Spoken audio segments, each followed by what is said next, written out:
اعوذ باللہ من الشیطان الرجیم بسم اللہ الرحمن الرحیم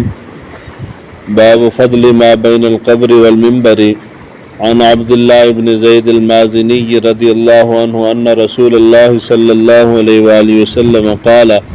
ما بین بیتی ومنبری روضۃ من ریاض الجنہ۔ یہ اس کتاب کا 5واں باب ہے۔ حضور صلی اللہ علیہ وآلہ وسلم کی قبر مبارک اور منبر کے درمیان جو جگہ ہے اس کی فضیلت کے بارے میں۔ حضرت عبداللہ بن زید روایت کرتے ہیں حضور صلی اللہ علیہ وآلہ وسلم نے ارشاد فرمایا کہ میرے گھر اور میرے منبر کے درمیان جو جگہ ہے یہ جنت کے باغات میں سے ایک باغ ہے۔ اس سے اگلی حدیث مبارکہ کے اندر ایک لفظ کا اضافہ ہے۔ حضور صلی اللہ علیہ وآلہ وسلم نے ارشاد فرمایا ما بین بیتی و منبری روضۃ من ریاض الجنہ و منبری علی حوضی۔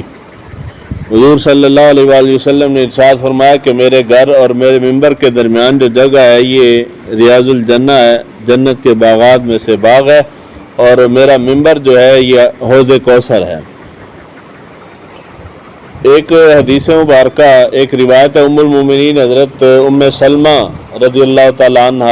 آپ سے مروی ہے، سنن الکبریٰ کے اندر اور مسند احمد کے اندر حضور صلی اللہ علیہ وآلہ وسلم نے ارشاد فرمایا کہ میرے منبر کے پائے جو ہیں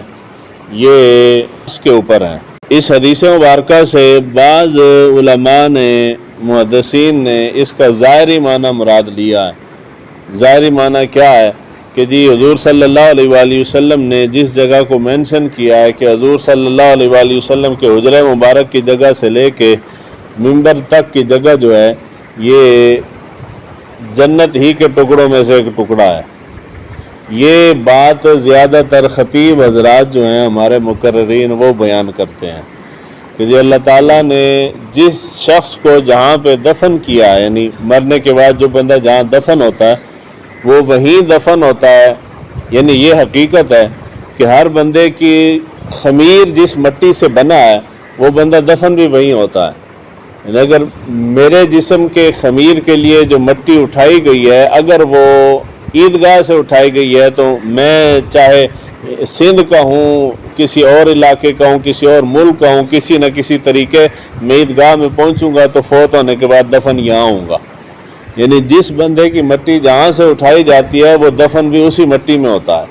یہ ہے تو وہ یہ خطیبانہ جب نقطے بیان کرتے ہیں تو وہ اس قسم کے نقطے وہ کہتے ہیں جی حضور صلی اللہ علیہ وآلہ وسلم کا جسد مبارک کا جو خمیر بنایا گیا وہ جنت کی مٹی سے بنایا گیا، تو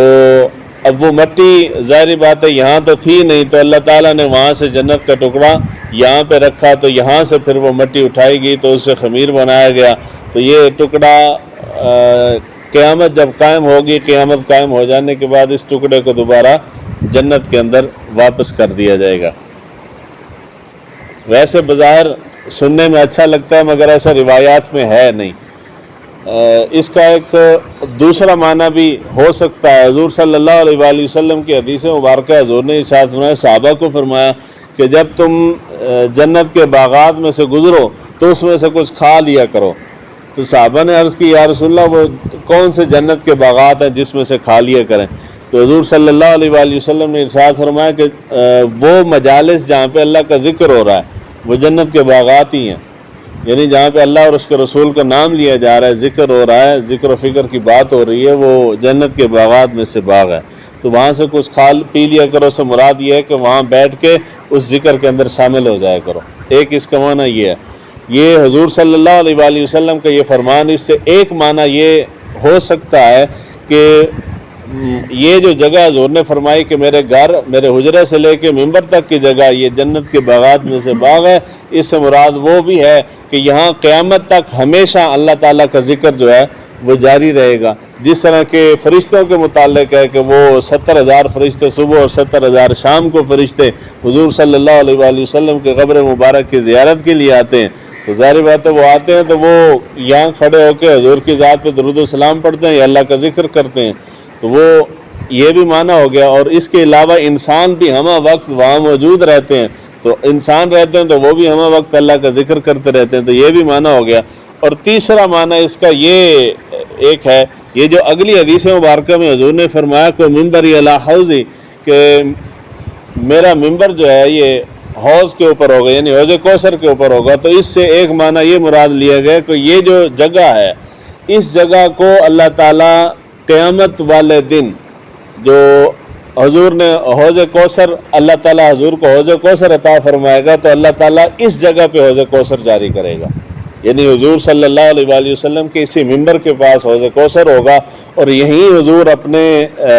خوش نصیب امتیوں کو جام بھر بھر کے پلائیں گے۔ ایک یہ معنی۔ دوسرا معنی یہ ہے کہ جہاں اللہ تعالیٰ نے حوض کوثر بنانا ہے، حضور صلی اللہ علیہ وآلہ وسلم کے اس ممبر کو اور اس جگہ کو اٹھا کے اس جگہ پہ رکھا جائے گا، تو یہ اس کو نسبت اس حوض کوثر کے ساتھ ہو جائے گی۔ یعنی مختلف معنی محدثین نے بیان کیے ہیں، لیکن یہ جو معنی ہے نا کہ جی جنت سے ٹکڑا اٹھا کے یہاں رکھا گیا اور پھر یہ ٹکڑا اٹھا کے جنت میں واپس رکھ دیا جائے گا، یعنی حقیقتاً ایسا ہے، ایسا روایات میں نہیں ہے، یہ صرف خطیبانہ نکتہ ہے، ممکن ہے اس کی کوئی حقیقت بھی ہو، لیکن یہ ہے اس کے اندر جس کے اندر کوئی شک و شبہ نہیں، معنی وہ یہ ہے کہ حضور صلی اللہ علیہ وآلہ وسلم کو یہ فرمانا کہ میرے گھر اور ممبر کے درمیان کی جگہ جنت کے باغات میں سے باغ ہے، یہ جگہ حضور کا یہ فرمان اس جگہ کو پوری کائنات کی روح زمین کے اوپر سب سے ممتاز کرتا ہے، کہ حضور نے یہ فرمان اور کسی چیز کے لیے نہیں فرمایا، صرف اس مخصوص جگہ کے لیے فرمایا۔ دوسرا، اس روایت سے حضور صلی اللہ علیہ وآلہ وسلم کا علم غیب بھی ثابت ہوتا ہے۔ میں زندہ ہوں،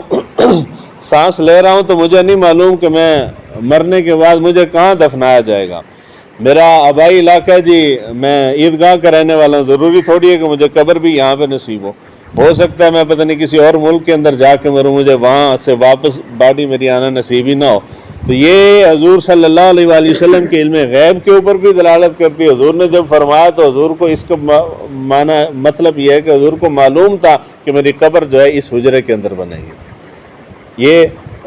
یہاں پہ قبر کے الفاظ نہیں ہے، اور کتابوں کے اندر روایت ہے، تو وہاں پہ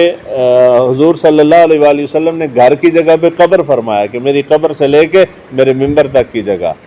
تو یہ حضور صلی اللہ علیہ وآلہ وسلم کے علم غیب پہ بھی دلالت کرتی ہے۔ اور آخری چیز جو فضیلت اس سے ظاہر ہوتی ہے وہ ام المومنین حضرت عائشہ صدیقہ رضی اللہ تعالیٰ عنہ آپ کی فضیلت اور آپ کی شان ہے کہ اور بھی ازواج مطہرات تھیں، اور بھی ازواج مطہرات کے حجرے تھے، مگر حضور نے کسی بھی ازواج مطہرات میں سے کسی زوجہ کے حجرے کے متعلق یہ نہیں فرمایا۔ حضور نے جو فرمایا تو ام عائشہ کے حجرے کے بارے میں فرمایا۔ یعنی یہ قبر مبارک جو بنی ہے یہ حضور صلی اللہ علیہ وآلہ وسلم کی، یہ بھی ام عائشہ کے ہی حجرے میں بنی ہے، اور باقی جو آپ کے دو اصحاب، دو یار آپ کے ساتھ مدفون ہیں، وہ بھی حضور صلی اللہ علیہ وآلہ وسلم کے ساتھ اسی ام عائشہ کے حجرے میں ہی مدفون ہیں۔ تو حضور نے اس حجرے کو اور اپنے ممبر کو، یہ اس جگہ کو جنت کے باغات میں سے باغ کہا ہے، اور کسی جگہ کو یہ فضیلت اور شرف حاصل نہیں ہے۔ تو اللہ تعالیٰ نے فرمایا کہ یہ ایمان والوں کی مائیں ہیں، تو جو ایمان والے ہیں وہ کبھی بھی اپنی ماؤں کے اوپر انگلیاں نہیں اٹھاتے، جو انگلیاں اٹھاتے ہیں اس کا مطلب یہ ہے کہ وہ ایمان والے نہیں ہیں۔ اس لیے ایمان کا تقاضا یہ ہے کہ حضور صلی اللہ علیہ وآلہ وسلم کے ساتھ جس شے کو نسبت ہے، امہات المومنین تو بڑی بات ہے، ادنا سے ادنا ترین چیز کو بھی نسبت حضور سے ہو جائے تو اس کا ادب اور احترام کرنا چاہیے۔ اس کے اوپر ایک چھوٹی سی چیز ہے، حضور صلی اللہ علیہ وآلہ وسلم نے یہ ادب اور احترام کے بارے میں آئی ہے، شاید آپ پہلی بار سنیں گے۔ حضور صلی اللہ علیہ وآلہ وسلم نے جب مکہ فتح فرمایا تو مکہ فتح کرنے کے بعد یہاں تک آپ نے سنا ہے کہ حضور اندر تشریف لے کے گئے تھے بیت اللہ کے اندر، اور جتنے بت تھے حضور نے سارے گرا دیے تھے۔ وہاں پہ چند تصاویر تھیں جو حضرت عیسیٰ اور حضرت مریم حضرت مریم علیہ السلام کے سے منسوب تھیں۔ حقیقی تصاویر تو ہو نہیں سکتی نا، یعنی وہ اس زمانے کے لوگوں نے، یہ پرانے زمانے کے لوگوں نے، وہ نسل در نسل چلتی آ رہی تھی، لوگوں نے ان کی تصاویر اپنے طور پہ، جس طرح کہ ہم نے آج کل داتا صاحب دی تصویر ہے جی، بابا فرید دی تصویر ہے، وہ حقیقی تصویریں نہیں ہیں، اسی اپنے کول بنائی ہوئی ہیں نا۔ تو اس وقت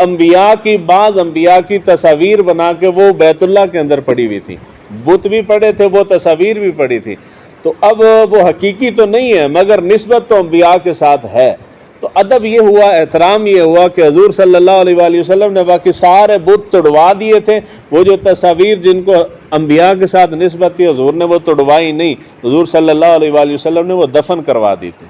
جس طرح کہ قرآن مجید شہید ہوتا ہے تو احتراماً ہم اس کو دفن کرتے ہیں، پھینکتے نہیں ہیں، تو وہ تصاویر بے شک جھوٹی تھی مگر نسبت تھی، تو نسبت ہو جانا یہ چھوٹی سی چیز نہیں ہے، یہ بہت بڑی بات ہے۔ اللہ تعالیٰ ہمیں دین کو سیکھنے سمجھنے کی توفیق عطا فرمائے۔